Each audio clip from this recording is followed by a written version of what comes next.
Well, the Andrews government has announced immediate support for wildlife shelters to help care for animals impacted by the bushfires. 3 are being looked after at Halesville Sanctuary. Gabriella Power reports. Spinach, Leafy and Vicky are the first 3 koalas to be rescued in Malakuta and taken here to Halesville Sanctuary. They're suffering burns and smoke inhalation from the fierce bushfire which tore through the town, but they're now in safe hands and on their way to recovery. This season's bushfires are unprecedented in scale. More than 1.3 million hectares of land has been burnt in Victoria, and we're only halfway through the season.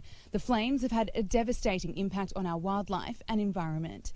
Mobile wildlife triage units are operating in Bairnsdale, Malakuta and Kooyong. Victoria's state government has announced 5 more triage units are ready to be deployed. Leanne Wicker, a senior vet here at Halesville, says these koalas wouldn't have survived without them. They've come in hungry and dehydrated. Obviously, we're seeing terrible burns. The intensity of these fires were quite bad. And so particularly with the kangaroos and the koalas, we see it on their pads.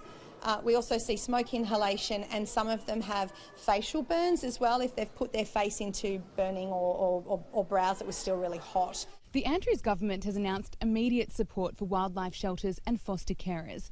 Grants of up to $1,000 are now available. The funds will help cover the cost of food, transport, medicine and animal enclosures. State Environment Minister Lily D'Ambrosio says she's overwhelmed by the love, hard work and dedication of wildlife professionals and volunteers. I want to thank from the bottom of my heart the terrific work and collaboration that is on display for everyone to witness between volunteers, professionals, many associations that have pulled together in an unprecedented way to respond to an unprecedented event, to give the best fighting chance to our wildlife that have been brought in here into the Halesville Sanctuary, the best possible chance of survival and being returned to their habitat. Anyone who wants to support Victoria's injured wildlife is encouraged to donate to Zoos Victoria Bushfire Emergency Wildlife Fund.